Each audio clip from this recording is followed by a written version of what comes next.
Pierre-Édouard Magnan, j'imagine que vous n'êtes pas du tout sur la même ligne que Julien Damon. Alors non, je sais bien que je vais passer pour le canard noir de service, mais d'abord, moi, je ne sais pas si c'est constitutionnel, mais en l'occurrence, le droit de salarié à faire grève est effectivement un droit. Personne ne le remet en cause. Et je me garderais bien d'aller le leur contester.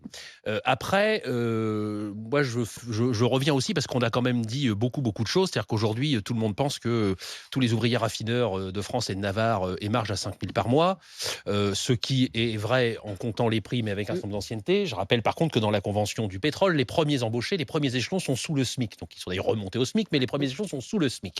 Donc il faut aussi un petit peu redescendre. Et j'ai envie de dire, moi, qu'une entreprise dont le patron gagne 500 000 euros bruts par mois, des salariés qui puissent en gagner 5 000, personnellement, ça ne me dérange pas.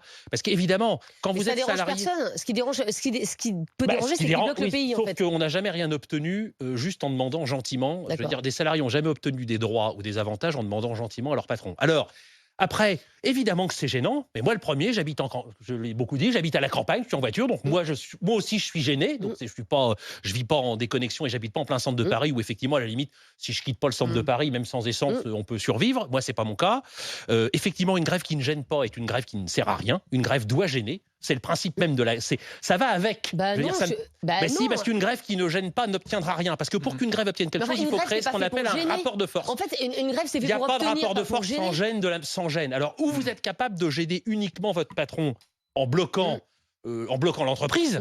Alors, dans l'industrie, par exemple, etc., il y a des choses qui sont faisables. Et sur certains produits industriels, on parle beaucoup de la moutarde. À la limite, c'est pas très grave de ne pas avoir de moutarde. Voilà. Le truc, c'est quand vous êtes dans une raffinerie, si vous gênez votre patron, vous gênez aussi tout le monde, puisque nous roulons tous avec de l'essence, à part les gens qui ont eu la chance d'acheter une voiture électrique, qui aujourd'hui se frottent les mains d'ailleurs. Donc, voilà, que ces gens fassent grève pour leur droit. Après, moi, il y a deux sujets quand même. C'est que, comment Julien citait Henri Krasuki, je vais citer Maurice Thorez, évidemment. Oui. Il faut savoir finir une grève. Et effectivement, il va falloir qu'ils trouvent un chemin de sortie. Parce qu'il y a un moment... Sinon, leur combat, même leurs propres salariés, à un moment, vont dire stop. C'est marrant parce que les autres syndicats, ils ont trouvé le chemin de la sortie. Oui, ils n'ont pas commencé la grève en même temps, alors ils n'ont pas eu besoin d'en sortir. C'est un peu l'avantage. Eux, ils ont décidé que 3 à 6 000 euros et 7% d'augmentation, c'était pas indécent. Je ne condamne pas plus les uns que les autres. Je suis pas en train de dire il y a les gentils et les méchants. Chaque centrale syndicale mène sa politique. J'ai pas d'avis sur la ligne politique. Mais là, elle est même pas majoritaire, cette centrale. C'est ça qui est un peu embêtant. Ils sont majoritaires sur le secteur raffinage qui fait grève. Ils sont pas majoritaires à l'échelle de Total. Après, il y a un autre. Par contre, il y a aussi un sujet, c'est que moi, j'aimerais, pour le coup, que les ouvriers raffineurs de la CGT, qui ont un outil de rapport de force exceptionnel, un peu comme les cheminots par exemple, dans leur démarche de grève, ils aient aussi une action, une prise de parole pour toutes celles et tous ceux qui, eux, ne peuvent pas faire grève, parce que s'ils le font, tout le monde s'en fout. Les aides à domicile qui sont vaporisées partout, les hommes et les femmes de ménage, on pourrait parler des chômeurs et de la réforme de l'assurance chômage. Si les chômeurs font grève, tout le monde s'en fout.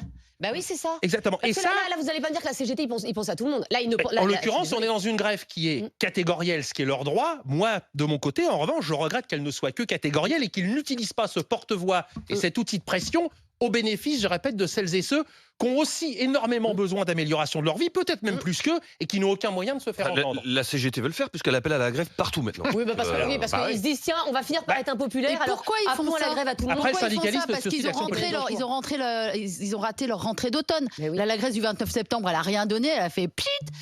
Donc la CGT ne bosse et ne roule que pour la CGT de toute façon.